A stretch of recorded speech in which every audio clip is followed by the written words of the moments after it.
की शुरुआत करेंगे बड़ी खबर के साथ। अमेरिका ने वेनेजुएला के उपराष्ट्रपति को धमकी दी है, सही नेतृत्व करने या हटने की धमकी दी है। अमेरिका की गृह मंत्री नोएम का बड़ा बयान सामने आया है। अमेरिका कार्रवाई के लिए तैयार है, ये कहना है क्रिस्टी नोएम का। वेनेजुएला में तानाशाही नहीं, साझेदार सरकार चाहिए, ये कहना है नोएम का।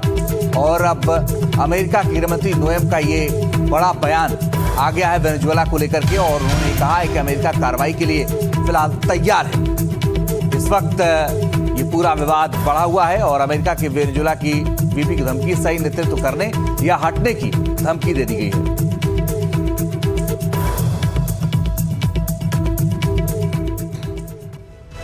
तो निकोलस के बाद अब अमेरिका ने डेल्सी रोड्रिगेज को भी खुली धमकी दे दी है, जो अमेरिका की बात माने नहीं तो अंजाम बुरा हो सकता है। अब ऐसे में सवाल यह है कि वेनेजुएला का क्या होगा, कौन होगा उत्तराधिकारी। वेनेजुएला में एक तरफ अमेरिकी हमलों की दहशत है, तो वहीं दूसरी तरफ लोग इस बात से भी खौफ में हैं कि आखिर उनके राष्ट्र की बागडोर आखिर किसके हाथ में है। मादुरो ने करीब 3 करोड़ की आबादी वाले वेनेजुएला में तख्ता पलट की साजिशों का सामना लंबे अरसे से किया है, और जब तख्ता पलट हो गया है तो सवाल उठ रहा है कि आखिर अब वेनेजुएला की कमान किसके हाथों में होगी।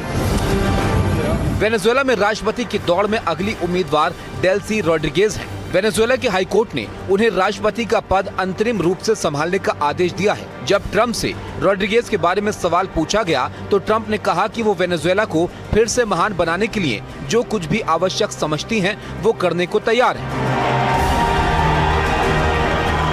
वहीं नोबेल शांति पुरस्कार से सम्मानित मारिया कोरिना मचाडो के पास देश चलाने के लिए आवश्यक समर्थन नहीं है, और ट्रंप भी मचाडो के नाम पर सहमत नजर नहीं आ रहे हैं। वहीं अमेरिकी विदेश मंत्री मार्को रूबियो के साथ रोड्रिगेज ने लंबी बातचीत की है। ट्रंप के दावे के मुताबिक उन्होंने रोड्रिगेज को भरोसा दिया है कि अमेरिका उनकी हर जरूरत को पूरा करेगा। यानी ट्रंप खुद रोड्रिगेज के समर्थन में है, तो किसी और के नाम पर चर्चा करना मुनासिब नहीं है। बड़ी खबर आपको बता दें, अमेरिकी कोर्ट में मादुरो की पहली पेशी आज होनी है। मैनहट्टन फेडरल कोर्ट में मादुरो को पेश किया जाएगा। अमेरिका ने नार्को टेररिज्म के आरोप लगाए हैं। फेडरल कोर्ट में ट्रायल का सामना करेंगे निकोलस मादुरो। तो अमेरिका की कोर्ट में मादुरो की पहली पेशी आज होने वाली है, उसका भी वक्त निर्धारित है। मैनहट्टन फेडरल कोर्ट में पेश होंगे मादुरो, और ये अहम पेशी होने वाली है।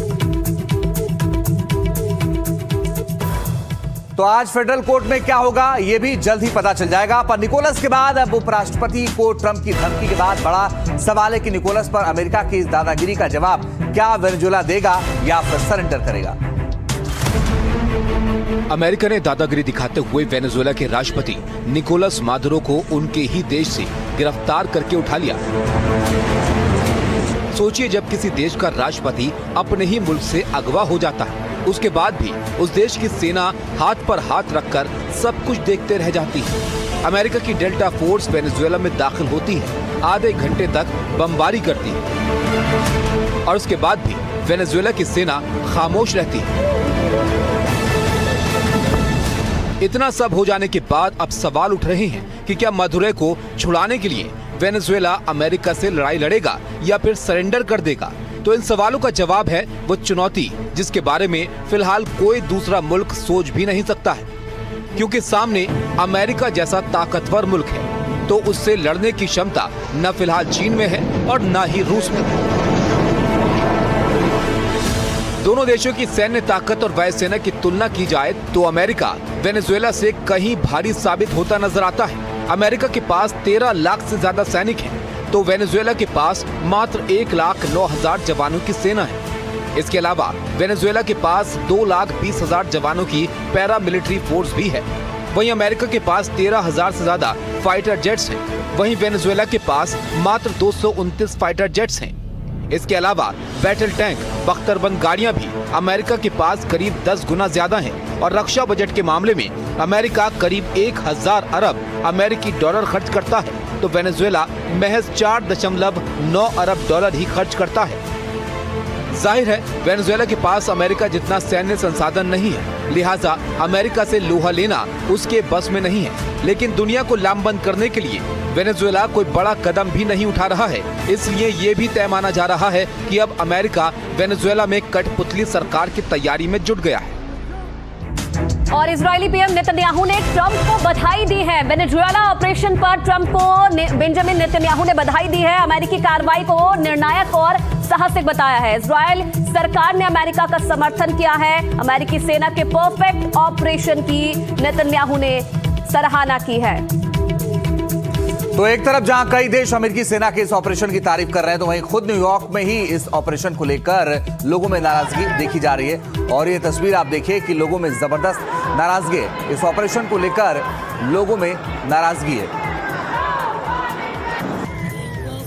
और स्पेन की तस्वीर आप देखिए, स्पेन के भी कुछ हिस्सों में इस ऑपरेशन को लेकर लोगों में नाराजगी है और लोग सड़कों पर उतरकर हाथों में पोस्टर लेकर इस कार्रवाई का विरोध कर रहे हैं।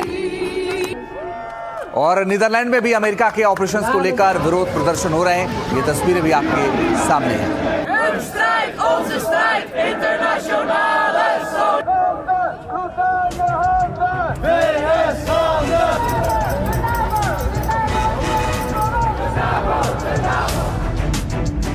और बड़ी खबर आपको बता दें, चीन ने अमेरिकी कार्रवाई पर गहरी चिंता जताई है। मादुरो और पत्नी की जबरन हिरासत का आरोप लगा है। अंतर्राष्ट्रीय कानून और यूएन चार्टर उल्लंघन बताया है। चीन ने तत्काल रिहाई की भी मांग की है। सरकार गिराने का प्रयास रोके अमेरिका, चीन की तरफ से यह बयान आ गया है और चीन ने कहा कि तुरंत मादुरो को रिहा करना चाहिए। तो अमेरिका के इस ऑपरेशन को लेकर दुनिया दो हिस्सों में बंटी नजर आ रही है। देखिए कौन से देश अमेरिका के साथ है और कौन से उसके खिलाफ।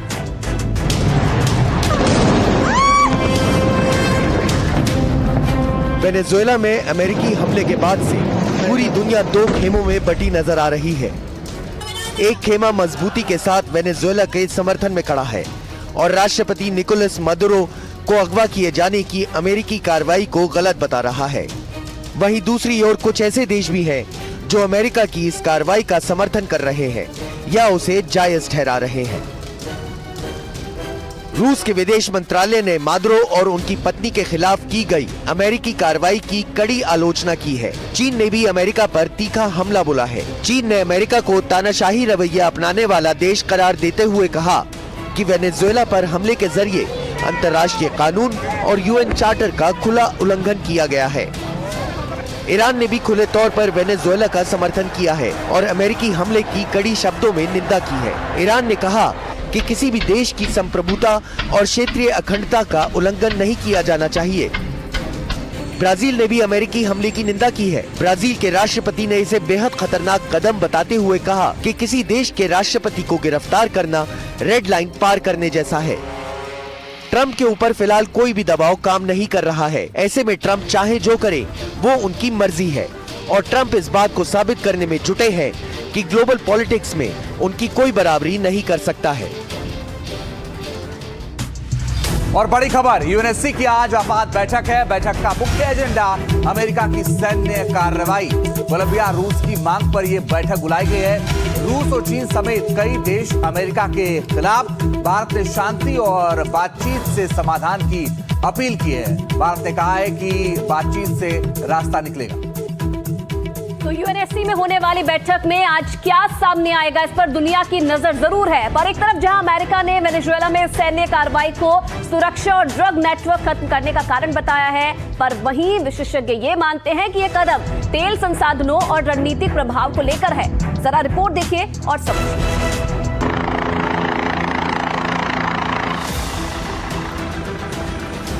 वेनेजुएला के राष्ट्रपति निकोलस मादुरो और उनकी पत्नी की इंटरनेशनल किडनैपिंग के बाद ट्रंप का जोश 7वें आसमान पर है। ट्रंप ने साफ कर दिया है कि अभी कुछ समय के लिए वेनेजुएला का शासन अमेरिका ही चलाएगा और वेनेजुएला के बड़े तेल भंडार का इस्तेमाल भी अमेरिका ही करेगा। ट्रंप ने कहा कि वो अपने कैबिनेट से लोगों को चुन रही हैं जो वेनेजुएला में इंचार्ज होंगे।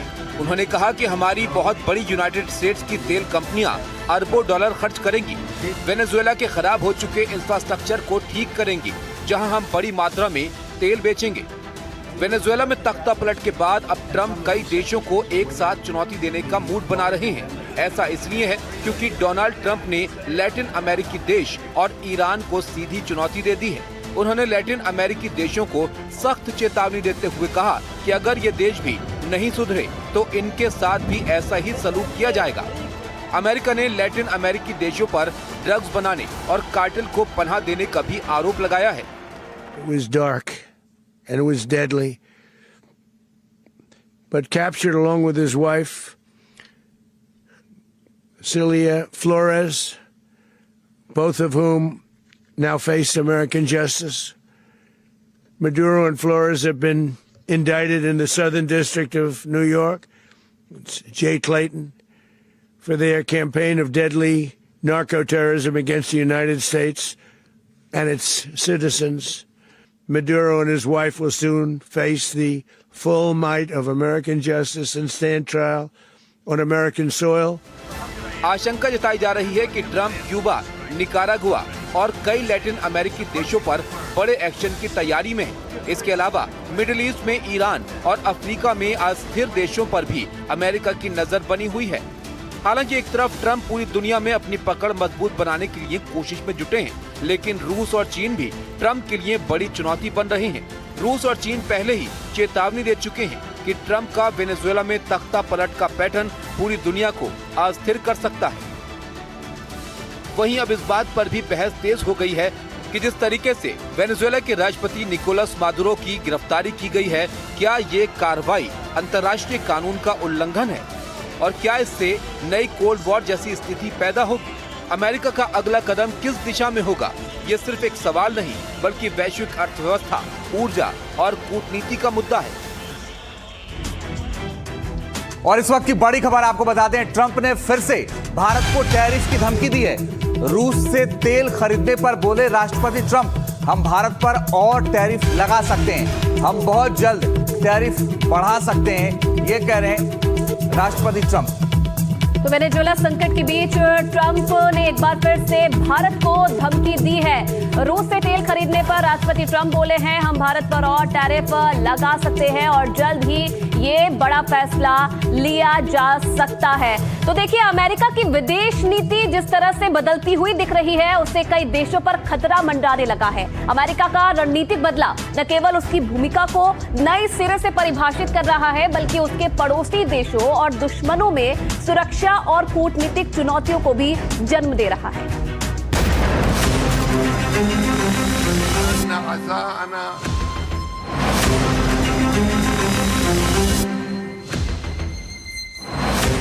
वेनेजुएला के बाद अब सबसे ज्यादा टेंशन में ईरान है, क्योंकि ईरान को अंदेशा है कि ट्रंप का अगला टारगेट खामेनेई हो सकते हैं, क्योंकि खामेनेई और ट्रंप के बीच बीते लंबे समय से टकराव बना हुआ।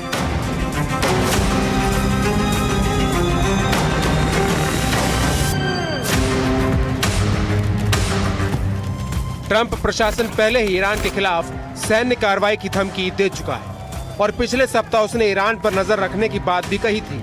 ऐसे में आशंका ये है कि अगर अमेरिका को लगता है कि उसकी सुरक्षा के लिहाज से ईरान बड़ा खतरा हो सकता है, तो वो किसी भी हाल में ईरान पर हमला करने से नहीं चूकेगा।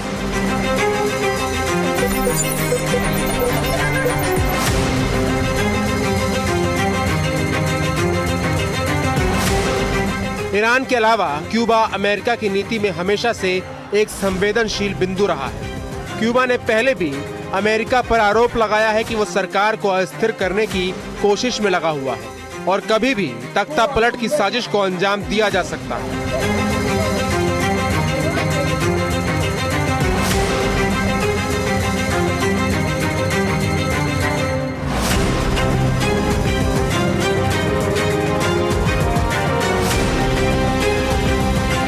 ऐसा इसलिए भी है क्योंकि वेनेजुएला के मामले में क्यूबा का समर्थन मादुरो के साथ रहा है और क्यूबा ही वो देश है जो वेनेजुएला को सैन्य सहायता देता रहा है। इसके अलावा कोलंबिया ने भी ट्रंप के एक्शन का विरोध करते हुए गहरी चिंता जताई है। कोलंबिया के राष्ट्रपति सहित कई दक्षिण अमेरिकी देशों ने कहा है कि वेनेजुएला पर अमेरिकी हमला क्षेत्रीय स्थिरता को खतरे में डाल सकता है और इसमें पड़ोसी देशों की संप्रभुता भी चुनौती में पड़ सकती है। तो देखिए वेनेजुएला में जो इस वक्त हालात बने हुए हैं, उसके बाद कई ऐसे देश और हैं जो इस वक्त घबराए हुए हैं कि क्या ट्रंप के निशाने में वो भी हो सकते हैं। खैर, हम आपको अमेरिका के दादागिरी पर विश्व की प्रतिक्रिया के साथ हर बड़ी अपडेट देंगे, पर एक बड़ी खबर इस वक्त असम से आ रही है। असम के मोरी गांव में भूकंप के तेज झटके महसूस किए गए हैं। रिक्टर स्केल पर तीव्रता 5.1 रही है।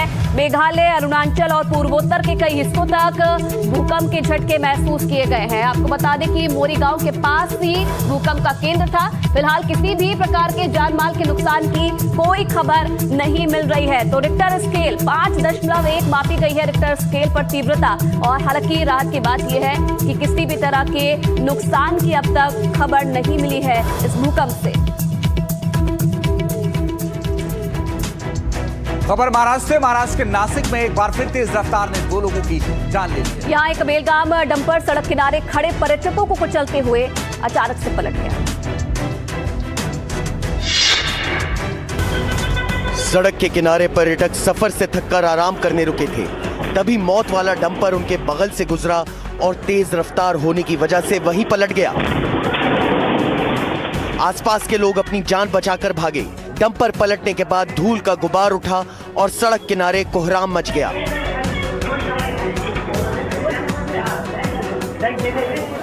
नासिक में त्र्यंबकेश्वर के पास हुए इस भीषण हादसे में 2 पर्यटक कुचल गए।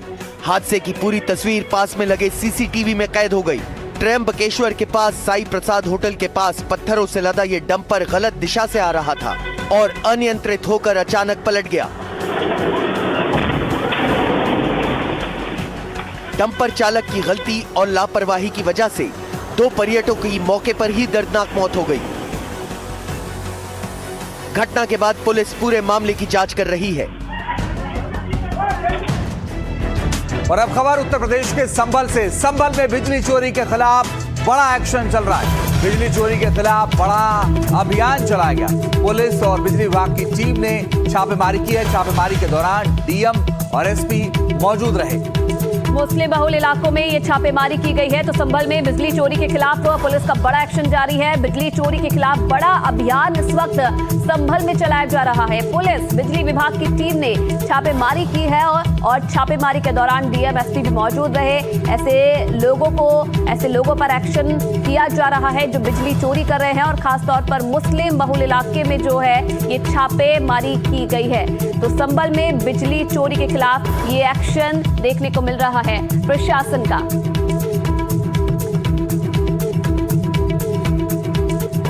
लेकिन हमारे द्वारा कभी-कभी बिजली चोरी जो है विभिन्न क्षेत्र जहाँ पे लाइन लॉस ज्यादा है वहाँ की जाती है। इसी क्रम में सराय तरीन भी आए हैं।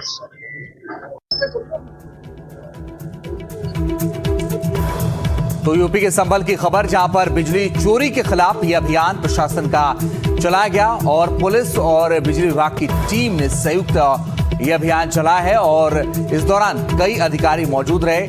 जो लोग बिजली चोरी कर रहे हैं उनके खिलाफ ये कार्रवाई की जा रही है। मुस्लिम बहुल इलाके में यहां पर कार्रवाई की गई है। रणवीर सिंह हमारे सहयोगी ज्यादा जानकारी के लिए जुड़ गए हैं। रणवीर, बताइए क्या अपडेट।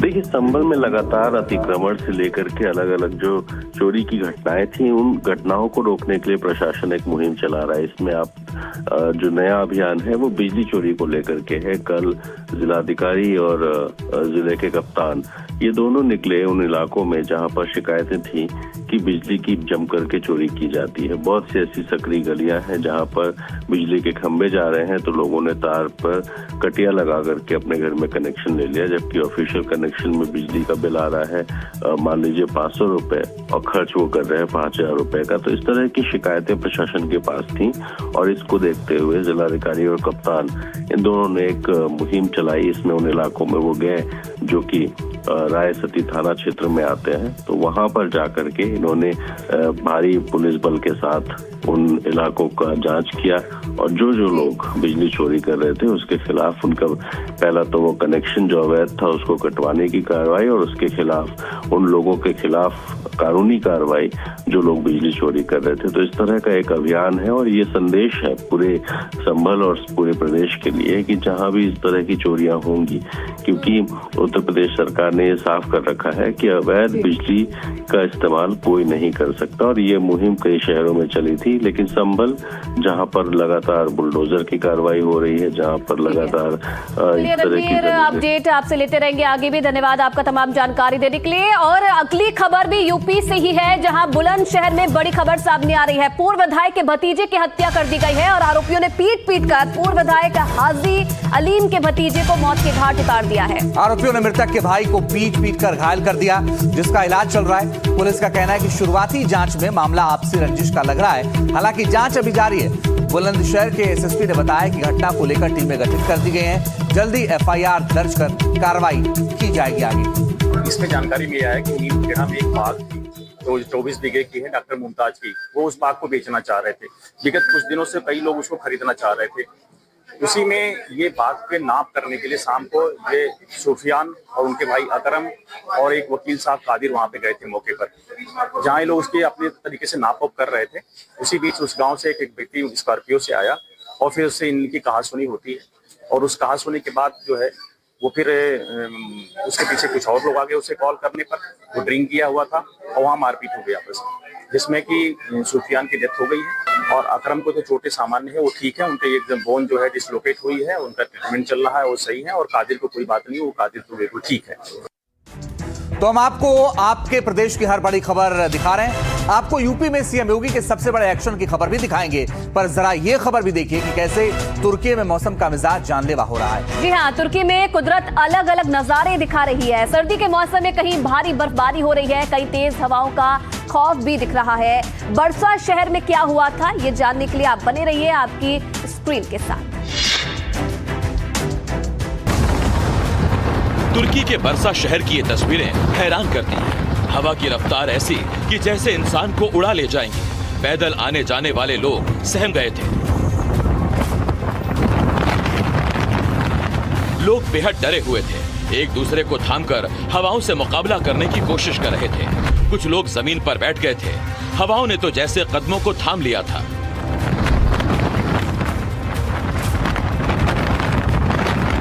यहाँ चारों तरफ नजर डालिए, 50 लोग फंसे हुए थे।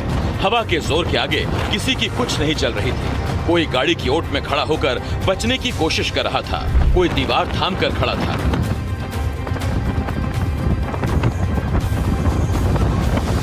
तुर्की के कई प्रांतों और शहरों में जबरदस्त सर्दी और बर्फबारी का मौसम है। बरसा में खिली हुई धूप थी, लेकिन तूफानी हवाओं ने सारा मजा किरकिरा करके रख दिया। तो एक तरफ जहां तुर्की में तूफान ने विनाशकारी रूप ले लिया है, तो वहीं इंडोनेशिया का हाल भी आप देखिए। इस बार की बारिश तो जैसे खत्म होने का नाम नहीं ले रही। पानी लगातार बरस रहा है और नदियों का खतरनाक उफान डरा रहा है। देखिए रिपोर्ट। ये तस्वीरें उस देश की बेबसी को बयां कर रही हैं, जिसके बड़े हिस्से पर सैलाब का कब्जा है। इंडोनेशिया के उत्तरी और पश्चिमी सुमात्रा के अलावा आचे प्रांत में भी हालात खराब हैं। नीचे दरिया का उफनता हुआ पानी और ऊपर जुगाड़ के पुल से सुरक्षित ठिकानों की ओर बढ़ती जिंदगी जरा सी गलती मुश्किल में डाल सकती है। राहत और बचाव में लगी टीमें अपनी जान पर खेलकर लोगों को बचाने में लगी है।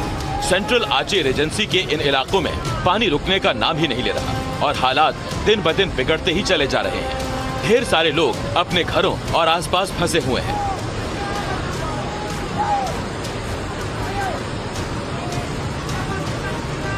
राहत और बचाव में लगी टीमें हर मुमकिन जगह पर पहुंच रही हैं, लेकिन बहुत सारे लोगों को निकाला जाना बाकी है और दूसरी तरफ बादल हैं कि बरसे ही चले जा रहे हैं।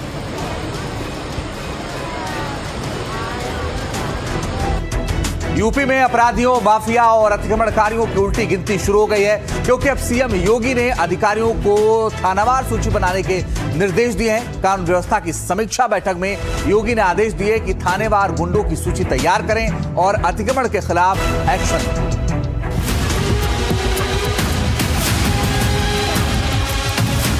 2026 का यूपी में ऐसा धमाकेदार आगाज होगा, इसकी कल्पना किसी ने नहीं की होगी। गुंडे, माफिया और अतिक्रमण करने वालों पर योगी सरकार का एक्शन जारी है। पूरे मिशन की कमान खुद सीएम योगी आदित्यनाथ ने खुद संभाल रखी है। साफ निर्देश दे दिया गया है कि कोई भी बचना नहीं चाहिए। वाराणसी में कानून व्यवस्था की समीक्षा करते हुए सीएम योगी ने साफ कहा कि सभी थाने अवैध कब्जे करने वाले माफिया की थानावार सूची बनाएं, पेशेवर गुंडे, चेन स्नेचरों को पकड़ें और कड़ी कार्रवाई करें। वाराणसी में अधिकारियों को निर्देश देते हुए मुख्यमंत्री ने अवैध रूप से कब्जा करने वाले माफियाओं की थानावार अलग सूची बनाने का निर्देश दिया है। साथ ही मुख्यमंत्री ने चैन स्नैचरों, गुंडे माफियाओं पर सख्त कार्रवाई करने का निर्देश भी अधिकारियों को दिया है। हालांकि ये कोई पहली बार नहीं है जब सीएम योगी अपराधियों के खिलाफ एक्शन मोड में हो। इससे पहले भी सीएम योगी साफ साफ कह चुके हैं कि अपराधियों और अतिक्रमणकारियों की यूपी में कोई जगह नहीं है और अगर किसी ने कोशिश भी की तो बचेगा नहीं। विधानसभा में ही सीएम योगी ने कहा था कि माफिया के खिलाफ यूपी सरकार की जीरो टॉलरेंस की नीति है। किसी इंडस्ट्रीज को फोन नहीं कर सकता, किसी व्यापारी से गुंडा टैक्स नहीं ले सकता, नहीं कर सकता। अगर करेगा तो उसको ही मालूम है कि इसके परिणाम क्या होंगे। हर गुंडे को इसके लिए चेतावनी भी देता है कि सुधर जाओ, नहीं तो यमराज के यहां जाने के रास्ते भी खुले हुए हैं। केवल अपराधियों और माफियाओं को ही नहीं, अवैध अतिक्रमण करने वालों को भी सीएम योगी चेतावनी दे चुके हैं। कह चुके हैं कि अगर कोई भी कब्जा करेगा तो उसको छोड़ा नहीं जाएगा। अवैध अतिक्रमण पर बुलडोजर गरजेगा। कब्जा करने की प्रवृत्ति, मैं आपको इस बात के लिए आश्वस्त करता हूं, कब्जा कोई भी करेगा, किसी भी स्मारक पर, किसी भी पौराणिक स्थल पर, वो कोई भी होगा, उसको छोड़ूंगा तो नहीं। साफ है कि यूपी की कानून व्यवस्था को चुनौती देने वाले पर योगी सरकार की पूरी नजर है।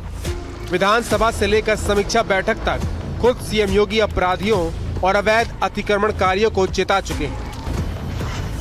Bureau report, NDTV India. और एक बड़ी खबर अब आपको बता दें, सोमनाथ मंदिर पर पहला हमला हुए 1000 साल पूरे होने के मौके पर प्रधानमंत्री नरेंद्र मोदी ने एक भावनात्मक लेख लिखा है। प्रधानमंत्री मोदी ने अपने लेख में सोमनाथ को भारत की आत्मा का उद्घोष बताया और कहा कि सोमनाथ शब्द सुनते ही दिल और दिमाग गर्व से भर जाता है। उन्होंने इसे केवल एक मंदिर नहीं बल्कि भारत की सभ्यता, संस्कृति और अटूट आस्था का प्रतीक बताया। आगे उन्होंने लिखा कि साल 2026 में विदेशी आक्रांता महमूद गजनवी ने इस पवित्र स्थल पर हमला कर इसे नष्ट करने का प्रयास किया। प्रधानमंत्री ने उस हमले को बर्बरता और विनाश का प्रतीक बताया, जिसने केवल एक मंदिर नहीं बल्कि पूरे समाज के मनोबल को चोट पहुंचाई। प्रधानमंत्री ने लिखा कि 1000 साल पहले हुए इस हमले के बाद भी सोमनाथ की कहानी विनाश की नहीं बल्कि पुनर्निर्माण और साहस की है। बार बार हमलों के बावजूद हर पीढ़ी ने इस मंदिर को फिर से खड़ा किया। उन्होंने कहा कि भारत माता की करोड़ों संतानों की अटूट इच्छा शक्ति और आस्था का प्रमाण है। उन्होंने अहिल्याबाई होलकर, स्वामी विवेकानंद और अन्य महापुरुषों के योगदान का स्मरण किया, जिन्होंने अलग अलग कालखंडों में सोमनाथ को पुनर्जीवित करने में भूमिका निभाई। और चलिए आगे बढ़ते हुए अब बात करेंगे क्रिकेट की, जिससे लेकर भारत से लेकर बांग्लादेश तक बवाल हो रहा है। और इस बीच बड़ी खबर ये मिल रही है कि बीसीसीआई के फैसले के बाद बैकफुट पर बांग्लादेश नजर आ रहा है। बांग्लादेश क्रिकेट बोर्ड ने बड़ा फैसला लिया है। हिंदू खिलाड़ी लिटन दास को कप्तान बना दिया है टीम का। बांग्लादेश क्रिकेट बोर्ड ने T20 वर्ल्ड कप का कप्तान बनाया है। डैमेज कंट्रोल में जुटी हुई है यूनुस सरकार। फरवरी में शुरू हो रहा है T20 world cup. Bangladeshi team में विकेटकीपर बल्लेबाज है लिटन दास को पहली बार 2021 में बांग्लादेश की कप्तानी मिली। शाकिब अल हसन की इंजरी के बाद वो बांग्लादेश टेस्ट टीम के 12वें कप्तान बनी। 2024 की वनडे वर्ल्ड कप में भी वो अपनी टीम की अगुवाई कर चुके हैं। 52 टेस्ट, 95 वनडे और 120 T20 खेल चुके लिटन दास के नाम 10 अंतर्राष्ट्रीय शतक हैं। हिंदुओं पर अत्याचार और मुस्तफिजुर रहमान की आईपीएल और कोलकाता नाइट राइडर्स से वापसी के बाद बांग्लादेश की टीम में एक हिंदू खिलाड़ी के कप्तान बनने पर भी बांग्लादेश में सवाल उठे हैं। लेकिन फरवरी में शुरू हो रहा है T20 वर्ल्ड कप और बांग्लादेशी विकेटकीपर बल्लेबाज हैं लिटन दास, उन्हें फिलहाल कप्तान बनाया गया है।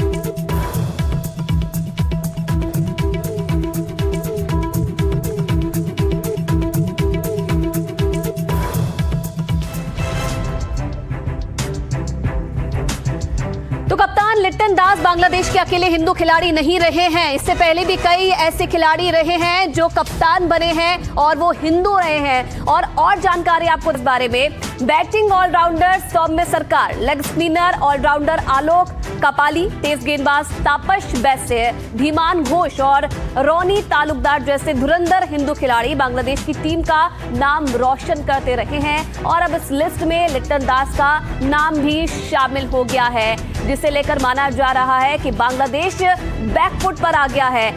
अब एक और बड़ी खबर आपको बता दें, जिस तरीके से आईपीएल से आउट कर दिया गया है मुस्तफिजुर रहमान को, मुस्तफिजुर विवाद पर बौखलाया है बांग्लादेश। आईपीएल से रहमान को निकालने पर बौखलाया नजर आ रहा है बांग्लादेश। भारत आकर T20 वर्ल्ड कप नहीं खेलने का फैसला किया है। बांग्लादेश सरकार ने बांग्लादेश क्रिकेट बोर्ड के फैसले पर मुहर भी लगा दी है। आईपीएल विवाद के बीच बीसीबी का ये बड़ा फैसला, तो आईपीएल से बाहर कर दिया गया रहमान को और उसके बाद बीसीबी ने ये बड़ा फैसला लिया है। तो T20 वर्ल्ड कप नहीं खेलेगा बांग्लादेश। जिस तरीके से ये मांग की जा रही थी बांग्लादेश की तरफ से कि वेन्यू को चेंज किया जाए और श्रीलंका में ये मैच करवाया जाए, लेकिन बीसीसीआई ने साफ कह दिया कि वेन्यू नहीं बदला जा सकता है। और ये तस्वीर आपको दिखा रहे हैं, आप देखिए, बांग्लादेश खेल मंत्रालय के सलाहकार डॉक्टर आसिफ नजरुल ने पोस्ट किया और बताया कि बांग्लादेशी टीम भारत नहीं आएगी। और सोशल मीडिया पर पोस्ट करके उन्होंने खुद इस बात की जानकारी दी है कि बांग्लादेशी टीम भारत आकर मैच नहीं खेलेगी। बांग्लादेशी खिलाड़ी मुस्तफिजुर रहमान को आईपीएल से बाहर करने का मामला और गहरा गया है। बांग्लादेश सरकार ने इस पर बड़ा फैसला लिया है। बांग्लादेश क्रिकेट बोर्ड ने ऐलान किया है कि उनकी टीम भारत में T20 वर्ल्ड कप मैच नहीं खेलेगा। बांग्लादेश खेल मंत्रालय के सलाहकार डॉक्टर आसिफ नजरुल ने पोस्ट करके ये बात कही है। बात आईपीएल से शुरू हुई और चिंगारी T20 वर्ल्ड कप तक पहुंच गई। केकेआर से बांग्लादेशी खिलाड़ी मुस्तफिजुर रहमान को बाहर का रास्ता दिखाने से बांग्लादेश को मिर्ची लग गई है। अब वो T20 वर्ल्ड कप में होने वाले बांग्लादेश के सभी मैच भारत की जगह श्रीलंका में कराए जाने की गुहार लगाने लगा है। इस सिलसिले में बांग्लादेश खेल मंत्रालय के सलाहकार डॉक्टर आसिफ नजरुल ने बांग्लादेश क्रिकेट बोर्ड को आईसीसी से बात करने का निर्देश दिया है। इस फैसले के बाद बांग्लादेश क्रिकेट बोर्ड ने रात करीब 9:30 बजे इमरजेंसी मीटिंग भी की। मीटिंग से पहले Bangladesh cricket board media committee के चेयरमैन अमजद हुसैन ने यह दावा किया कि मुस्तफिजुर को केकेआर से बाहर निकालने की कोई आधिकारिक जानकारी बांग्लादेश को नहीं मिली है।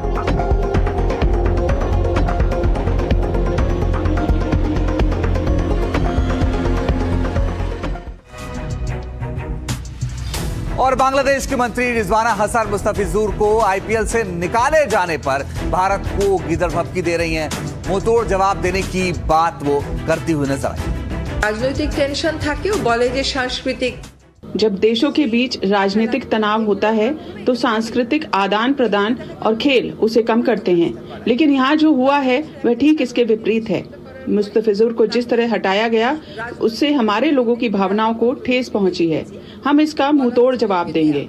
मुस्तफिजुर को हटाने के लिए दिए जा रहे कारणों को हम बिल्कुल स्वीकार नहीं कर सकते। আঘাত লাগে, তাদের মধ্যে একটা প্রতিক্রিয়া হয়। तो देखिए, गिदड़ भपकी बांग्लादेश की तरफ से दी जा रही है और ये कह दिया गया है कि बांग्लादेश भारत नहीं आएगा मैच खेलने के लिए। लेकिन अगर दोनों की यानी कि बीसीसीआई की और बीसीबी की बराबरी की अगर बात, तो आपको बता देते हैं कौन किस पर भारी है। देखिए, बीसीसीआई के आगे कहीं भी नहीं टिकता है बीसीबी। भारत में ना खेलने का फैसला बांग्लादेश को भारी पड़ सकता है। सूत्रों की माने तो आईसीसी आखिरी वक्त पर जगह नहीं बदलेगा और अगर ऐसे में बांग्लादेशी टीम वर्ल्ड कप खेलने नहीं आएगी तो इससे उसे भारी आर्थिक नुकसान का सामना भी करना पड़ेगा। दरअसल बांग्लादेश भले ही पाकिस्तान के रास्ते चल रहा हो, लेकिन बांग्लादेश क्रिकेट बोर्ड की ताकत पाकिस्तान से भी आती है। बीसीसीआई का नेटवर्थ 18,000 करोड़ रुपए से ज्यादा है, वहीं बांग्लादेश क्रिकेट बोर्ड का नेटवर्थ महज 500 करोड़ रुपए है। 2024 से लेकर 2027 के बीच आईसीसी की कमाई को देखें तो बीसीसीआई की भागीदारी 38% यानी कि 2,000 करोड़ रुपए है। वहीं बीसीबी की भागीदारी महज 4.4% यानी कि 225 करोड़ रुपए है। पाकिस्तान क्रिकेट बोर्ड की हिस्सेदारी की बात की जाए तो 250 करोड़ के ये करीब है। बीसीबी ने सुरक्षा कारणों से भारत न आने की बात कही है। अगर बीसीसीआई इस पर आपत्ति जताता है तो आईसीसी फैसला ले सकता है और बांग्लादेश क्रिकेट बोर्ड की मांग को खारिज कर सकता है और उसके बाद या तो बांग्लादेश मजबूरी में भारत आएगा या उनकी टीम T20 वर्ल्ड कप से ही बाहर हो जाएगी। तो भारत में आकर T20 वर्ल्ड कप नहीं खेलने के बांग्लादेश के फैसले पर भारत के पूर्व क्रिकेटर मदन लाल ने कहा कि उन्हें नहीं भूलना चाहिए कि भारत ने उनकी किस तरह से मदद की है। यहाँ पे ये आ जाती है कि जिस देश के लिए हमने इतना कुछ किया वही हमारे बांग्लादेश में हमारे हिंदुओं को तंग कर रहे हैं या मार रहे हैं, जो भी आप कह सकते हैं। तो ये तो अफसोस की बात है ना। ये देखिए उनकी इकोनॉमी बढ़ने का एक बहुत बड़ा कारण इंडिया भी है, क्योंकि हमने हर चीज उनको सप्लाई की, चाहे कुछ भी हो इकोनॉमिकली और या स्पोर्ट्स में भी हमने बड़ी उन लोगों की हेल्प की है। पर आई डोंट नो कि अब क्या हुआ, उनको कौन सी उनकी सोच बदली है, तो ये इसके बारे में मैं नहीं कह सकता। क्योंकि देखिए बीसीसीआई का जो डिसीजन लेना है वो गवर्नमेंट के साथ मिलकर ही लेना होता है, क्योंकि ये जो गेम है इतनी पॉपुलर हो रही है, यहाँ पे पब्लिक सेंटीमेंट भी है। तो आइए उन खिलाड़ियों के बारे में आपको बताते हैं जिनको लेकर के इस वक्त चर्चा है, और आप ये देखिए कि कैसे जो खिलाड़ी हैं वो आपके बारे में आपको बताते हैं। ये देखिए पाकिस्तान हिंदू खिलाड़ी, आपको बताएं कि दानिश कनेरिया, इसके अलावा अनिल दलपत ऑस्ट्रेलिया के खिलाड़ी हैं। इसके साथ ही माइकल क्लार्क खुद को नास्तिक मानते हैं। उस्मान ख्वाजा मुस्लिम है, दक्षिण अफ्रीका के हैं हाशिम अमला। इसके अलावा केशव महराज हिंदू हैं। सलमान बोयरात मुस्लिम है। डेविड टीगर यहूदी हैं। इंग्लैंड के नासिर हुसैन, ये मोइन अली, ये वो तमाम खिलाड़ी हैं। तो आपको बताएं कि ये खिलाड़ियों के, लेकिन आइए खबरों में अब आगे बढ़ते हैं और बात करते हैं। खबर है उत्तर प्रदेश के गोरखपुर से। यूपी के गोरखपुर में अपराधियों के हौसले किस कदर बुलंद है, इसकी एक खौफनाक तस्वीर सामने आई। यहाँ एक ढाबे पर खाना खाने आए दबंगों ने मामूली विवाद पर ऐसा तांडव मचाया कि देखने वालों की रूह कांप गई। और लाठी, डंडे और रॉड से लैस इन दबंगों ने न सिर्फ ढाबा मालिक और कर्मचारी को बेरहमी से पीटा, बल्कि पूरे ढाबे में तोड़फोड़ भी की। मारपीट की ये पूरी वारदात ढाबे पर लगे सीसीटीवी कैमरे में रिकॉर्ड हो गई। मारपीट की ये घटना एम्स थाना इलाके के माड़ा पार यार्ड ढाबे पर हुई, जहां खाने को लेकर हुए विवाद के बाद लाठी डंडों से लैस कुछ लोग ढाबे के मालिक को बेरहमी से पीटना शुरू कर दिया, जिसके बाद वहां चीख पुकार मच गई। बदमाश इस कदर बेखौफ थे कि ढाबा कर्मचारी अपनी जान बचाने के लिए इधर उधर भागते रहा, लेकिन बदमाशों ने उसे घेर लिया और पहले उस पर लोहे की रॉड से हमला बोला और फिर ढाबे के कर्मचारी पर वहां रखी कुर्सी बरसानी शुरू कर दी। हमलावरों की हैवानियत यही नहीं रुकी। मारपीट के बाद ढाबे में रखी टेबल, कुर्सियां और पंखे, जो कुछ भी सामने आया उसे लाठी डंडों से चकनाचूर कर दिया। घटना के बाद ढाबा मालिक ने एम्स थाने में तहरीर दी, जिसके बाद पुलिस सीसीटीवी के आधार पर हमलावरों की तलाश में जुट गई है। और चलिए आगे बढ़ते हुए अब बात करेंगे पश्चिम बंगाल की, जहां एसआईआर पर लगातार सियासी बवाल मचा हुआ है। सीएम ममता बनर्जी ने मुख्य चुनाव आयुक्त को एक पत्र लिखा है। एसआईआर प्रक्रिया में पारदर्शिता पर सवाल उठाए हैं। वोट डिलीट करने के लिए आईटी सिस्टम का दुरुपयोग हो रहा है, ये आरोप लगा रही हैं ममता बनर्जी। उन्होंने कहा है कि एसआईआर प्रक्रिया से समझौता हुआ है, ये हमारे लोकतंत्र के मूल ढांचे और संविधान की भावना पर हमला है। पश्चिम बंगाल की मुख्यमंत्री ममता बनर्जी ने सीसी ज्ञानेश कुमार को पत्र लिखा है। पत्र में एसआईआर प्रक्रिया पर गंभीर चिंताएं जताई गई। आरोप लगाया गया कि महत्वपूर्ण निर्देश व्हाट्सएप और टेक्स्ट मैसेज के जरिए अनौपचारिक रूप से साझा किए जा रहे हैं।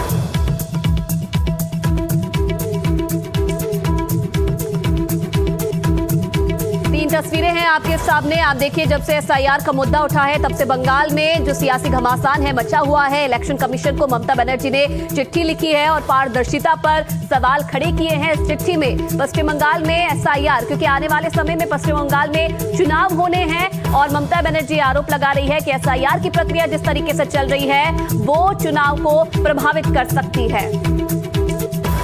और अब खबर बिहार की, जहां नई सरकार बड़े बड़े दावे जरूर करती है, लेकिन जमीनी हकीकत कुछ और है। हमारी खबर बेतिया के एक गांव की है। खाकी अमला और प्रशासन की साझा टीम जमीन की नपाई के लिए पहुंचे थे। एक बार फिर हंगामा हुआ और बिहार पुलिस की एक बार फिर से पिटाई हो गई।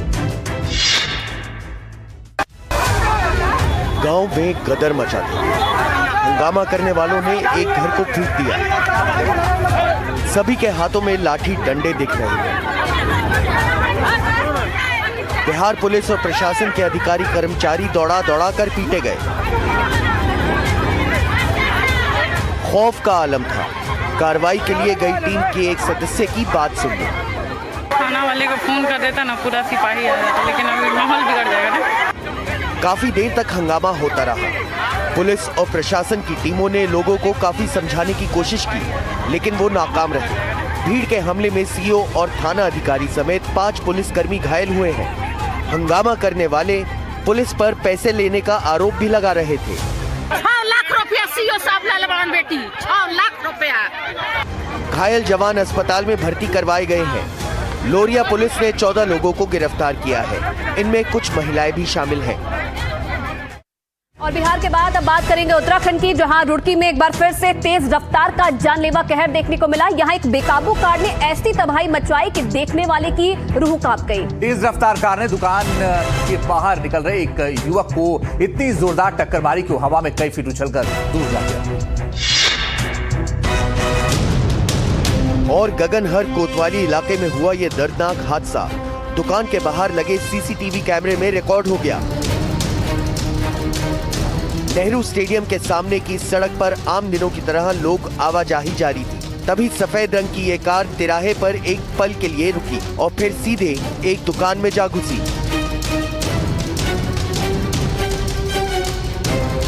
हादसे के वक्त जैसे ही ये युवक दुकान से बाहर निकला, बेकाबू कार ने उसे भी टक्कर मार दी।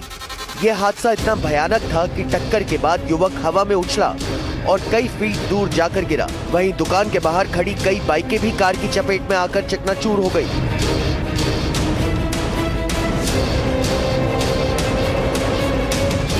हादसे के बाद आसपास के लोग दौड़े और घायल युवक को अस्पताल पहुंचाया। बताया जा रहा है कि कार चलाने वाला युवक नशे में था, जिसे लोगों ने पकड़कर पुलिस के हवाले कर दिया है। और यूपी में ताबड़तोड़ एनकाउंटर जारी है। बड़ी और अहम खबर आपको बताते हैं। फिरोजाबाद और मेरठ में बदमाशों से मुठभेड़ की खबर है। टुंडला में 10,000 का इनामी बदमाश गिरफ्तार किया गया है। मेरठ में गोकशी का आरोपी मुठभेड़ में अरेस्ट हुआ है। उत्तर प्रदेश के अलग अलग जिलों में पुलिस का ऑपरेशन चल रहा है और इस दौरान फिरोजाबाद और मेरठ में बदमाशों के साथ पुलिस की मुठभेड़ हो गई और टुंडला में 10,000 रुपए का इनामी बदमाश गिरफ्तार हुआ है। पूरे यूपी में अलग अलग जिलों में बदमाशों के खिलाफ मुहिम चल रही है।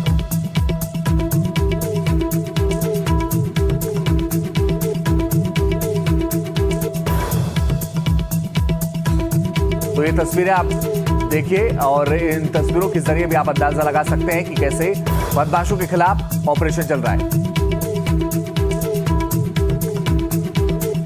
अजय दुबे हमारे सहयोगी ज्यादा जानकारी के लिए फोन लाइन पर जुड़ गए हैं। अजय बताइए, पुलिस का ये जो अभियान चल रहा है वो और किन किन जिलों में चल रहा है और क्या जानकारी से जुड़ी हुई? बिल्कुल, देखिए, मुख्यमंत्री ने जीरो टॉलरेंस की नीति अपनाई हुई है लॉ एंड ऑर्डर के मामले में और बार बार अधिकारियों को ब्रीफिंग में, अलग अलग कॉन्फ्रेंसेस में याद दिलाते रहते हैं कि लॉ एंड ऑर्डर को लेकर जीरो टॉलरेंस होना चाहिए।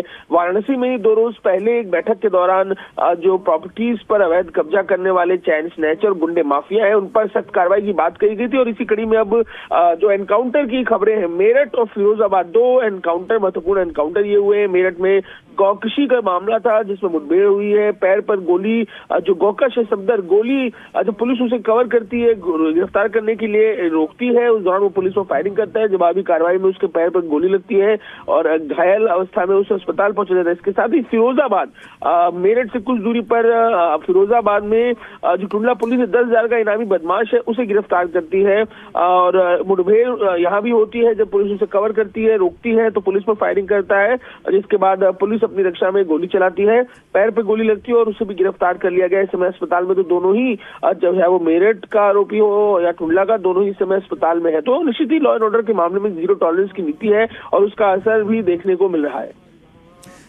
चलिए, आप नजर बना के रखिएगा। अजय आगे लगातार आपसे अपडेट लेते रहेंगे। और चलिए खबरों में आगे बढ़ेंगे। बात पश्चिम बंगाल की, जहां सागर द्वीप में मकर संक्रांति के दौरान लगने जा रहे विशाल हिंदू तीर्थ मेला यानी गंगा सागर मेला जो है वो अपने शबाब पर है। इस मेले में किसी तरह की कोई कमी ना रह जाए, इसलिए पश्चिम बंगाल की मुख्यमंत्री ममता बनर्जी खुद इसकी तैयारियों का जायजा लेने जा रही हैं। दूसरे सबसे बड़े तीर्थ स्थल के रूप में लोकप्रिय गंगा सागर मेले को लेकर यूं तो तैयारियां जोरों पर हैं, लेकिन फिर भी किसी तरह की कोई कसर न रह जाए, इसलिए पश्चिम बंगाल की मुख्यमंत्री ममता बनर्जी आज खुद सागर द्वीप आ रही है। सीएम ममता बनर्जी यहां अंतिम तैयारियों का जायजा लेंगे। यहां पहुंचते ही सबसे पहले सीएम प्रशासनिक और पुलिस अधिकारियों के साथ बैठक करेंगे। दौरे के दौरान सीएम सागर द्वीप को मुख्य भूमि से जोड़ने वाले पुल का शिलान्यास करेंगे। इस पुल के बनने से गंगा सागर मेला और कपिल मुनि मंदिर की तीर्थ यात्रा बेहद आसान हो जाएगी और श्रद्धालुओं को बड़ी राहत मिलेगी। इस बार लाखों की संख्या में आने वाले आम तीर्थयात्रियों के लिए सुरक्षा के व्यापक इंतजाम किए गए हैं। 1200 से अधिक सीसीटीवी कैमरे लगाए गए हैं। आपको बता दें कि पवित्र स्नान यानी पूर्ण स्नान मकर संक्रांति के मौके पर 14 जनवरी को किया जाएगा। वहीं गंगा सागर मेला 10 से 18 जनवरी तक चलेगा। और अब बड़ी खबर पंजाब के अमृतसर से। आम आदमी पार्टी के सरपंच की हत्या कर दी गई। सरपंच जरमल सिंह का मर्डर हुआ है। रिजॉर्ट में गोली मारकर उनकी हत्या की गई। रिश्तेदार की शादी में इस वारदात को अंजाम दिया गया। सीसीटीवी फुटेज भी आप देख रहे हैं। शादी समारोह में शामिल होने के लिए पहुंचे थे जरमल सिंह और तभी अचानक से दो युवक आते हैं और ताबड़तोड़ गोलियां चला देते हैं बीच लोगों में और उसके बाद मौके से फरार हो जाते हैं। आम आदमी पार्टी से जुड़े हुए थे सरपंच, जिन्हें रिजॉर्ट में गोली मार दी गई और इस गोलीबारी में उनकी मौत हो गई।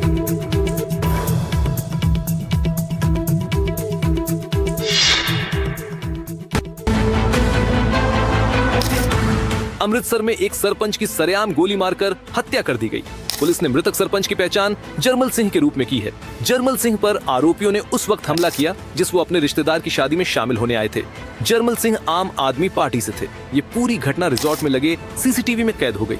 पुलिस इस रिजॉर्ट में लगे सीसीटीवी फुटेज की जांच कर रही है। इस फुटेज के आधार पर पुलिस की कई टीमें अब उन बदमाशों को गिरफ्तार करने की कोशिश में जुटी है। ਜਰਮਲ ਸਿੰਘ ਇੱਕ ਜਿਹੜੇ ਤਰਨਤਾਰਨ ਤੋਂ ਜਿਹੜੇ ਇੱਥੇ ਫੰਕਸ਼ਨ ਅਟੈਂਡ ਕਰਨ ਵਾਸਤੇ ਆਏ ਸੀ, ਉਹਨਾਂ ਨੂੰ ਕੁਝ ਇੱਥੇ ਵਿਅਕਤੀ ਜਿਹੜੇ ਜਿਨ੍ਹਾਂ ਨੇ ਆ ਕੇ ਗੋਲੀ ਮਾਰੀ, ਉਹਨਾਂ ਦੀ ਅਨਫੋਰਚੂਨੇਟਲੀ ਉਹਨਾਂ ਦੀ ਜਿਹੜੀ ਹੈਗੀ ਆ ਪਤਾ ਲੱਗਾ ਡੈਥ ਹੋਈ ਹੈ। ਸੋ ਅਸੀਂ ਅੱਗੇ ਜਿਹੜੇ ਇਮੀਡੀਏਟਲੀ ਕਾਰਵਾਈ ਕਰ ਰਹੇ ਹਾਂ। अमृतसर पुलिस इस मामले में तरन तारण पुलिस के संपर्क में है। अमृतसर पुलिस के एक अधिकारी ने बताया कि हम टेक्निकल सर्विलांस के आधार पर भी आरोपियों की पहचान और उन्हें गिरफ्तार करने की कोशिश कर रहे हैं। जल्द ही हम आरोपियों तक पहुंच जाएंगे। तो कैसरगंज से पूर्व सांसद ब्रजभूषण शरण सिंह अपने दबदबे और दबदबे वाले बयान को लेकर हमेशा से ही विवादों में रहे हैं, लेकिन अब एक बार फिर ये शब्द सुर्खियों में है। वजह गोंडा में हो रही राष्ट्रकथा है, जिसमें सदगुरु रितेश्वर महाराज ने इस शब्द का जिक्र किया और ब्रजभूषण शरण सिंह भावुक होकर रो पड़े। ये अवध क्षेत्र में, उत्तर प्रदेश में, भारत में, गोंडा में सब कहते हो दबदबा था, दबदबा है, दबदबा रहेगा बोलते हैं। तो यहाँ इसका बाप बैठा है, इसका भी दबदबा था, दबदबा है और दबदबा रहेगा। ये वो शब्द है जो आनंद धाम वृंदावन के पीठाधीश्वर सदगुरु रितेश्वर महाराज ने गोंडा में आयोजित 8 दिवसीय राष्ट्र कथा में कहे। सदगुरु रितेश्वर महाराज ने कथा के दूसरे दिन ब्रजभूषण शरण के दबदबे का जिक्र करते हुए कुछ ऐसा कह दिया जो सीधे पूर्व सांसद के दिल को छू गई। सदगुरु रितेश्वर महाराज के शब्दों ने ब्रजभूषण सिंह को भावुक कर दिया। इस दौरान मंच पर बैठे बैठे ही ब्रजभूषण रो पड़े। उनकी आंखों से आंसू निकल आए। करीब 1 घंटे तक वो अपने पुराने संघर्षों को याद कर आंसू बहाते रहे।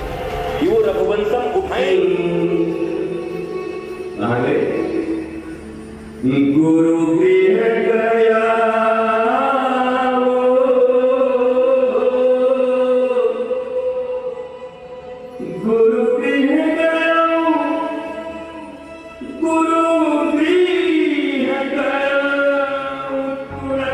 सदगुरु रितेश्वर महाराज ने कहा कि अगर आप सोचते हैं कि भारत में, उत्तर प्रदेश में या गोंडा में दबदबा सिर्फ ब्रजभूषण का है और रहेगा, तो सुन लीजिए, मैं उनका बाप हूँ।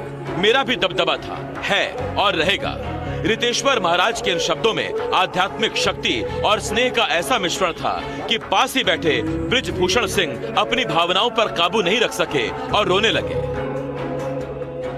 ब्रजभूषण सिंह ने हाथ जोड़कर महाराज को प्रणाम किया और अपने आंसू पोंछते नजर आए।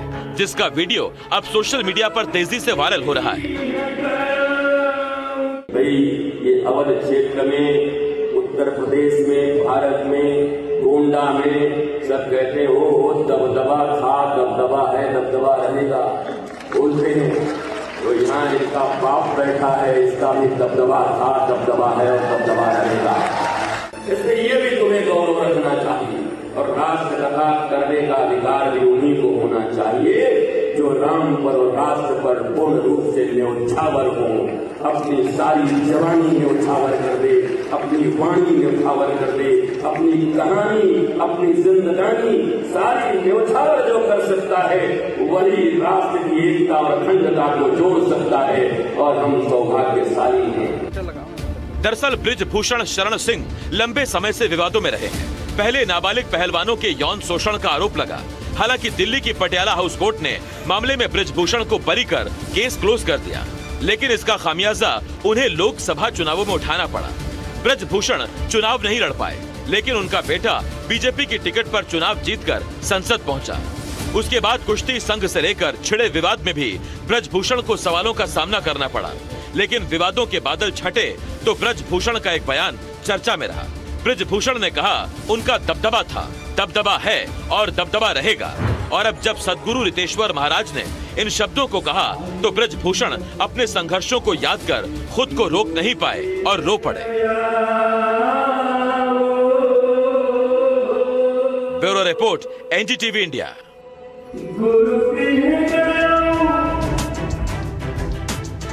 और अब आपको दिखाते हैं इस वक्त की 5 बड़ी और अहम खबरें टॉप 5। बांग्लादेश में हिंदू व्यापारी खोकन चंद दास की बेरहमी से हत्या के मामले में आरएबी ने 3 लोगों को गिरफ्तार किया है। बता दें, मौत से पहले खोकन दास ने आरोपियों का नाम लिया था, जिससे पुलिस को आरोपियों की तलाश में मदद मिली। आरोपियों ने धारदार हथियार से हमला करने के बाद खोकन दास पर पेट्रोल डालकर जिंदा जला दिया था। भारत और बांग्लादेश के बीच इन दिनों तनाव बढ़ा हुआ है और इसका सबसे बड़ा कारण हिंदुओं के खिलाफ हो रही हिंसा है। इसके चलते दोनों देशों के क्रिकेट संबंध भी बिगड़ रहे हैं। इस बीच बांग्लादेश की सरकार डैमेज कंट्रोल में जुट गई है। बांग्लादेश क्रिकेट बोर्ड ने हिंदू खिलाड़ी लिट्टन दास को टीम का नया कप्तान बनाया है। वेनेजुएला के राष्ट्रपति निकोलस मादुरो और उनकी पत्नी को डिटेंशन सेंटर भेजा गया है। अमेरिकी सेना उन्हें वेनेजुएला की राजधानी काराकस से पकड़कर अमेरिका ले गई थी। आज मादुरो और उनकी पत्नी के हथियार ड्रग्स से जुड़े मामलों में कोर्ट में पेशी हुई। अमेरिका की कार्रवाई का जबरदस्त विरोध देखने को मिल रहा है। दुनिया भर में विरोध प्रदर्शन हो रहा है। अमेरिका में ही मादुरो की गिरफ्तारी के खिलाफ नारेबाजी की गई। प्रदर्शनकारियों ने वेनेजुएला में अमेरिकी सैन्य ऑपरेशन को लेकर नाराजगी जताई। वेनेजुएला के हालात पर आज संयुक्त राष्ट्र सुरक्षा परिषद में आपात बैठक होगी। ये बैठक न्यूयॉर्क में होगी। इस मीटिंग का मुख्य एजेंडा रहेगा अमेरिकी सैन्य ऑपरेशन, जिस पर जोरदार बहस हो सकती है। यह बैठक कोलंबिया की मांग पर बुलाई गई है, जिसका रूस और चीन ने समर्थन किया। और अब देखिए क्राइम से जुड़ी हुई खबरें क्राइम टॉप 5 में। उत्तर प्रदेश के कानपुर में दरोगा की बेटी की गुंडागर्दी देखने को मिली। रेस्टोरेंट में शराब पीने से मना करने पर दरोगा की बेटी ने रेस्टोरेंट में जमकर तोड़फोड़ की। अपने साथियों के साथ मिलकर रेस्टोरेंट मालिक को लात घूंसों से पीटा। इस घटना का सीसीटीवी भी सामने आया है। पुलिस ने दरोगा के बेटे और उसके दोस्त को गिरफ्तार कर लिया है। गुजरात के वडोदरा में बीच सड़क पर जमकर बवाल हुआ। पुराने विवाद को लेकर एक ही समुदाय के 2 पक्षों के लोग आमने सामने आ गए। झगड़े के दौरान 2 गुटों के बीच जमकर पत्थरबाजी और तलवारबाजी हुई, जिसमें कई लोग गंभीर रूप से घायल हो गए। घटना की सूचना मिलते ही पुलिस मौके पर पहुंची और स्थिति को काबू में किया। अमृतसर के मैरीगोल्ड रिजॉर्ट में शादी समारोह के दौरान आम आदमी पार्टी के सरपंच की गोली मारकर हत्या कर दी गई। शादी में बाहर से आए 2 युवकों ने सरपंच जरमल सिंह के सिर पर गोलियां चलाई। उन्हें गंभीर हालत में अस्पताल ले जाया गया, जहां बाद में उन्होंने दम तोड़ दिया। गैंगस्टर डोनी बल और प्रभ दासुवाल ने सरपंच की हत्या की जिम्मेदारी ली है।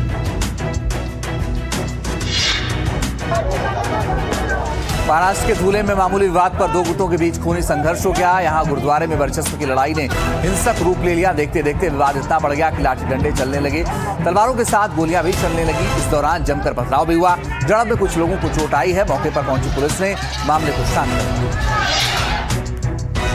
हरियाणा के यमुनानगर में महिला ने फांसी लगाकर आत्महत्या कर ली, जिसके बाद महिला के घरवालों ने अस्पताल में जमकर हंगामा किया। पुलिस की मौजूदगी में ही महिला के पति पर हमला कर दिया। परिजनों का आरोप है कि शादी के कुछ समय बाद से ही वो परेशान कर रहा था, जिसके चलते महिला ने सुसाइड कर लिया। और अब आपको दिखाते हैं हादसे से जुड़ी 5 बड़ी खबरें।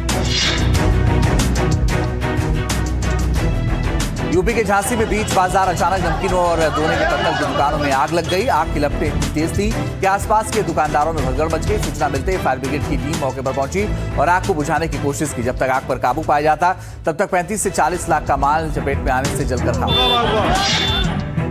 यूपी के सीतापुर में जब तहसील प्रशासन का बुलडोजर दुकानों और मकानों को जमींदोज करने पहुंचा तो अपना आशियाना उजड़ता देख स्थानीय व्यवसायी का दिल ये सदमा बर्दाश्त नहीं कर पाया और उन्हें मौके पर ही हाथ फेंका गया। घटना के बाद मौके पर अफरा तफरी।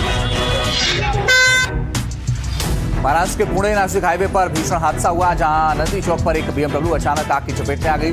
ड्राइवर ने समय रहते कार रोकी और सुरक्षित बाहर निकाला। इतने में पूरी गाड़ी जलकर राख हो गई। राहत की बात यह है कि इस हादसे में कोई हताहत नहीं हुआ है। राजस्थान की बूंदी में दर्दनाक हादसा हो गया। मेज नदी के पास पैदल यात्रियों पर बेकाबू ट्रक पलट गया। हादसे में 2 लोगों की मौके पर ही मौत हो गई। प्रत्यक्षदर्शियों ने कहा कि हादसे के बाद मौके पर चीख पुकार मच गई। सूचना मिलते ही पुलिस मौके पर पहुंची और तुरंत राहत बचाव काम शुरू किया। हिमाचल के कुल्लू में भीषण आग से मकान जलकर राख हो गया। बताया जा रहा है कि आग इतनी भयावह थी कि आग की लपटें दूर से दिखाई दे रही थी। मकान मालिक ने कहा कि आग से लाखों का नुकसान हुआ है। मामले में पुलिस ने कहा है कि आग कैसे लगी, इस बारे में जांच की जा रही है। देश दुनिया में बर्फबारी का दौर जारी है और इसी से जुड़ी हुई 5 बड़ी खबरें आपको दिखाते हैं। मौसम विभाग के अलर्ट के बीच सोनमर्ग में भारी बर्फबारी हुई है। सैकड़ों की संख्या में पर्यटक बर्फ का लुत्फ उठाते नजर आए। आपको बता दें, जम्मू कश्मीर में चिल्ला एक कला की शुरुआत होते ही बर्फबारी का दौर शुरू हो चुका है। कई पहाड़ी इलाके बर्फ की सफेद चादर में लिपटे हुए नजर आ रहे हैं। सोनमर्ग में बर्फबारी के बीच यातायात ठप हो गया है। सोनमर्ग पर हाईवे पर ट्रकों की लंबी कतार लगी हुई है। रेस्क्यू टीम और स्थानीय लोगों की मदद से बर्फ के चादर को हटाने का काम किया जा रहा है। अधिकारियों ने भारी बर्फबारी वाले इलाकों में यात्रा नहीं करने की सलाह दी। कश्मीर के ऊंचाई वाले इलाकों में 4 इंच तक की बर्फबारी हुई है। बारामूला जिले के गुलमर्ग में ताजा बर्फबारी के बाद बर्फ से ढकी घाटी से वाहन गुजरते नजर आए। इस दौरान कई पर्यटक बर्फ से ढकी घाटी का आनंद भी लेते नजर आए। मौसम विभाग ने तापमान में भारी गिरावट की उम्मीद जताई है। जम्मू कश्मीर के किश्तवाड़ जिले में खासकर मचैल माता मंदिर जैसे ऊंचे इलाकों में भारी बर्फबारी हुई है, जिससे पूरा क्षेत्र बर्फ की सफेद चादर से ढक गया है। प्राकृतिक सुंदरता को देखने के लिए बड़ी संख्या में पर्यटक किश्तवाड़ पहुंच रहे हैं। पहलगाम आतंकी हमले से कश्मीर के लोगों को मिले गहरे जख्म अब धीरे धीरे भरने लगे हैं। ताजा बर्फबारी ने उम्मीद की सफेद चादर बिछा दी है। बर्फबारी से कई पर्यटन स्थल एक बार फिर से गुलजार हो गए हैं। देश के अलग अलग हिस्सों से रोमांच पसंद करने वाले पर्यटक यहां पहुंच रहे हैं। और टॉप 5 खबरें दिखाने के बाद आइए खबरों में आगे बढ़ते हैं। ट्रंप ने एक बार फिर से भारत को टैरिफ की धमकी दी है। इस वक्त की बड़ी खबर, रूस से तेल खरीदने पर बोले राष्ट्रपति ट्रंप, हम भारत पर और टैरिफ लगा सकते हैं। आरएसएस के 3 दिवसीय अखिल भारतीय कार्यकारिणी की बैठक में शामिल होने के लिए संघ प्रमुख मोहन भागवत वृंदावन पहुंच गए हैं। मोहन भागवत यहां 7 दिनों तक वृंदावन में रहेंगे।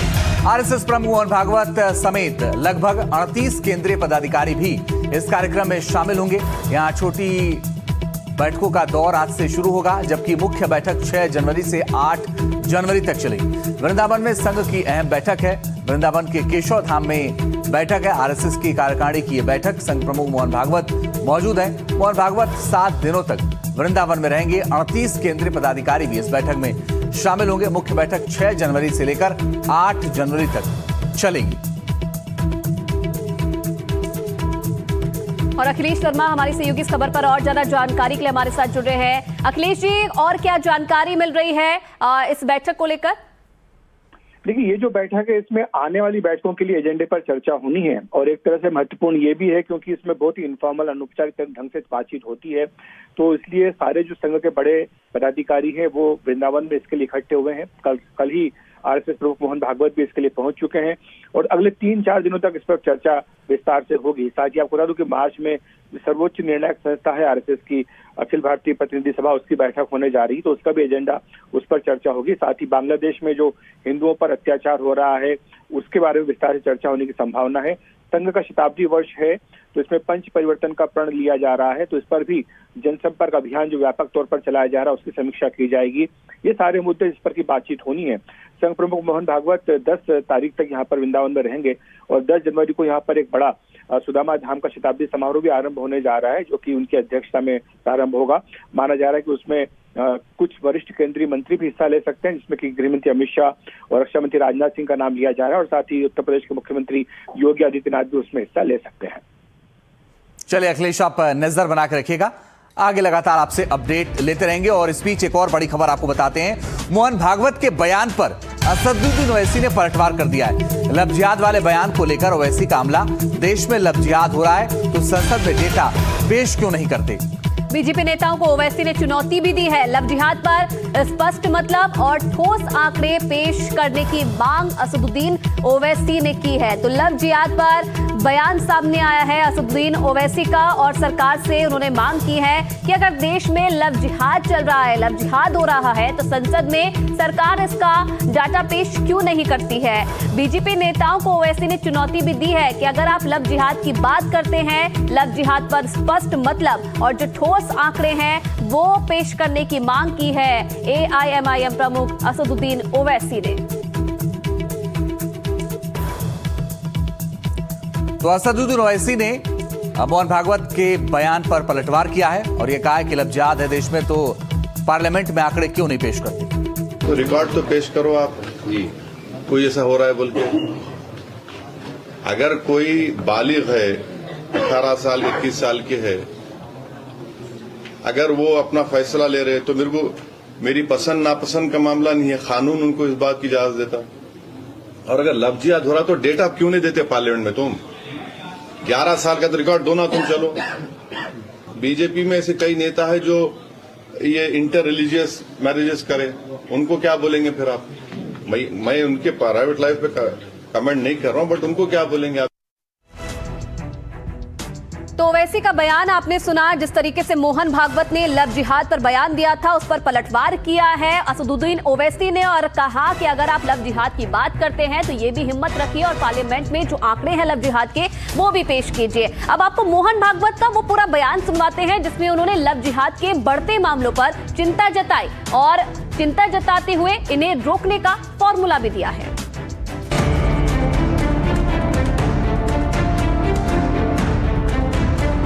भागवत ने दिया मंत्र, बेटियों को करें सशक्त। घर से शुरू करें प्रयास, तभी रुकेगा लव जिहाद। धर्म संस्कृति की शिक्षा देगी बेटियों की सुरक्षा। कहीं नाम बदलने तो कहीं पहचान छुपाने, कहीं लालच देने तो कहीं ब्रेन वॉश करने के मामले देश भर में लगातार सामने आते रहते हैं। अलग अलग तरीके से लड़कियों को लव जिहाद का शिकार बनाया जाता है। सरकार से लेकर हिंदू संगठन तक तमाम कोशिशें होती हैं इसे रोकने की, लेकिन धीरे धीरे लव जिहाद के मामले चुनौती बनते जा रहे हैं। कई राज्यों में तो धर्मांतरण को लेकर कानून बना दिया गया है, लेकिन ऐसे मामलों की संख्या चिंता का कारण बन रही है। और यही वजह है कि अब संघ प्रमुख मोहन भागवत लव जिहाद पर स्ट्राइक करते हुए उसे रोकने का अपना फॉर्मूला बताया है। कुछ मामलों में महिलाओं की भूमिका ज्यादा महत्वपूर्ण है। ऐसा अपने देश में बहुत पहले था, परंतु बीच में जो आक्रमण हुए तो जीवन की अस्थिरता में फिर महिलाओं को तरह तरह के निर्बंधों में सुरक्षितता के लिए डालना पड़ा। ऐसा डालने के बाद वो परिस्थिति जाने के बाद वापस पहले तरीके पर आना ये समाज ने नहीं किया, क्योंकि आक्रमण होते समय तो समाज को समझाने बताने वाले लोग थे, लेकिन आक्रमणों के बाद वो लोग बचे नहीं। भोपाल में आयोजित स्त्री शक्ति संवाद कार्यक्रम को संबोधित करते हुए संघ प्रमुख ने कहा कि लव जिहाद जैसी घटनाओं को परिवार के अंदर संवाद कर रोका जा सकता है। जब घर में नियमित बातचीत होगी तो ऐसी समस्याओं पर रोक लगेगी। और अब बड़ी खबर आपको बताते हैं। ठंड से जुड़ी भीषण ठंड के बीच बर्फबारी का सिलसिला भी जारी है। घाटी में बर्फबारी से खूबसूरत हो गया है नजारा। हर तरफ बर्फ की सफेद चादर बिछी हुई नजर आ रही है। कश्मीर के अलग अलग जिलों से तस्वीरें आई हैं, वो भी हम आपको दिखाएंगे। लगातार बर्फबारी हो रही है, जिसके चलते आप देखिए जो सैलानी हैं उनके चेहरे खिले हुए नजर आ रहे हैं। गुलमर्ग की तस्वीरें आप देखिए, गुलमर्ग में कैसे इस वक्त मौसम जो है वो सुहावना हो गया है। बड़ी संख्या में जो पर्यटक है वो यहाँ पर पहुंचे हुए हैं और जैसे ही बर्फबारी हुई सैलानियों के चेहरे और खिले हुए नजर आ रहे हैं। और ये तस्वीर आप देखिए किश्तवाड़ की तस्वीरें हैं। किश्तवाड़ में पेड़ पौधे गाड़ी सब कुछ बर्फ से ढके हुए नजर आ रहे हैं और यहाँ जबरदस्त बर्फबारी हुई है। और सोनमर्ग का नजारा भी कुछ ऐसा ही है। सोनमर्ग फेमस टूरिस्ट स्पॉट जहां पर बड़ी संख्या में सैलानी पहुंचे हुए हैं और आप देखिए बर्फ की इन सफेद वादियों के बीच में कैसे जो सैलानी हैं मौज मस्ती करते हुए नजर आ रहे हैं। अब 4 तस्वीरें आपके सामने हम रखते हैं। 4 तस्वीरें आप देखिए, गुलमर्ग, सोनमर्ग, किश्तवाड़, पहलगाम, जम्मू कश्मीर के अलग अलग इलाकों में इस वक्त कैसे बर्फबारी लगातार जारी है। बर्फबारी की वजह से जो वहां पर वेकेशन मनाने जो लोग पहुंचे हैं वो भी खुश नजर आ रहे हैं और आने वाले समय में और बर्फबारी होने का अनुमान भी मौसम विभाग ने जताया है। तो देश में आपने बर्फबारी का हाल देखा, अब विदेशों में क्या हालात हैं वो भी आपको बताते हैं। बोस्निया की तस्वीरें हैं जहां पर भारी हिमपात हुआ है और कई राजमार्गों पर भारी बर्फबारी हुई है। राजधानी साराजेवो में सबसे ज्यादा बर्फ गिरी है और कुछ ही घंटों में 70 सेंटीमीटर से अधिक बर्फबारी हुई है। तो आप देखिए कैसे जो लोग हैं बर्फबारी की वजह से वो परेशान होते हुए नजर आ रहे हैं। भारत की तस्वीरें आपने देखी, लेकिन विदेश में भी जो बर्फबारी है वो लोगों को परेशान कर रही है और इस बर्फबारी की वजह से कई जो रास्ते हैं वो भी बर्फबारी की वजह से बाधित हो गए हैं और अब इन्हें हटाने की जो कोशिश है प्रशासन की तरफ से वो की जा रही है।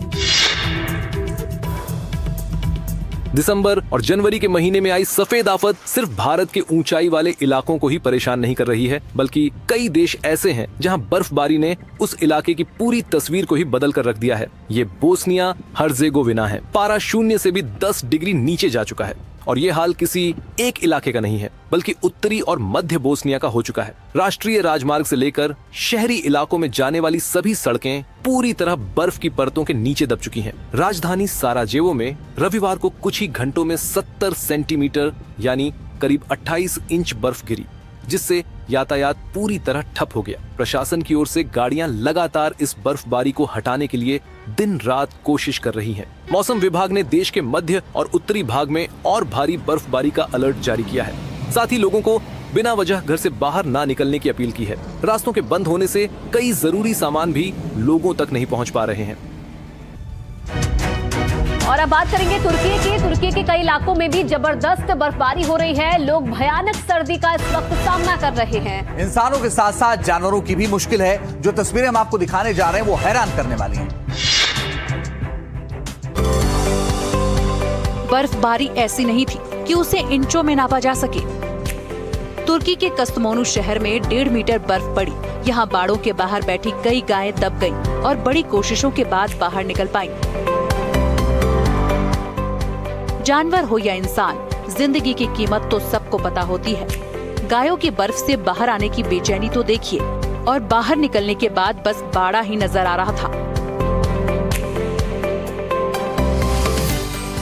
कस्तमोनी उत्तरी काला सागर क्षेत्र में स्थित है। ये ऐतिहासिक शहर दिसंबर और जनवरी के महीनों में हर साल भीषण सर्दी और बर्फबारी का सामना करता है।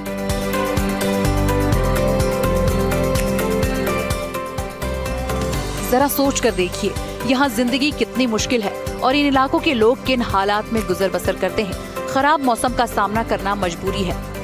इलाकाई और कर भी क्या सकते हैं। रविवार को सीरिया के पलमायरा में आधी रात को पहाड़ियां बम के धमाकों से दहल उठी। ये वो इलाका है जहां आईएसआईएस के आतंकी अपना ठिकाना बनाकर छिपे रहते हैं। ये ऑपरेशन ब्रिटेन और फ्रांस की वायुसेना ने अंजाम दिया। दावा किया जा रहा है कि इस ऑपरेशन में कई आतंकी ठिकानों को तबाह कर दिया गया है। एक और ट्रंप ने ड्रग्स के खिलाफ बड़ा एक्शन लेते हुए वेनेजुएला के राष्ट्रपति को उनके बेडरूम से उठा लिया, तो दूसरी तरफ सीरिया में ब्रिटेन और फ्रांस की वायुसेना ने आईएसआईएस आतंकियों को उनके ठिकानों में हमेशा के लिए सुला दिया। दरअसल ब्रिटेन और फ्रांस की वायुसेनाओं ने रविवार को भोर में आईएसआईएस के ठिकानों पर ताबड़तोड़ हमला किया। फ्रांस ने अपने घातक राफेल विमानों से पलमायरा की पहाड़ियों पर जमकर बमबारी की। दोनों देशों का दावा है कि इस स्ट्राइक में कई आतंकी और उनके ठिकाने पूरी तरह तबाह हो गए। फ्रांसीसी सेना ने अपने एक बयान में कहा कि यह हमला IS आतंकी संगठन के पुनरुत्थान को रोकने के उद्देश्य से दिए गए हैं, क्योंकि फ्रांस और उसके सहयोगियों के लिए आतंकवाद के खिलाफ लड़ाई एक प्राथमिकता बनी है। प्रारंभिक आकलन से पता चलता है कि लक्ष्य को सफलतापूर्वक निशाना बनाया गया। हालांकि सीरियाई सरकार की ओर से हमलों पर तत्काल कोई टिप्पणी नहीं आई। आपको बता दें कि 2025 में IS विरोधी गठबंधन में शामिल हुआ था। एक रिपोर्ट के मुताबिक ISIS के अभी भी 5000 से 7000 सदस्य सक्रिय हैं।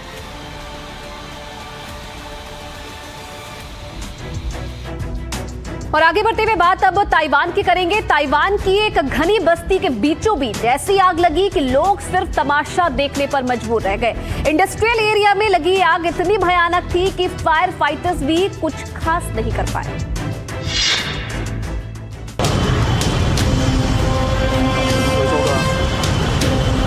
बस्ती के उस पार काले धुएं के साथ बेचैन होती ज्वाला, लोग सांसें थामकर उस मंजर को देख रहे हैं जिसकी लपटों ने एक बड़े इलाके को राख करने की कसम खा ली है।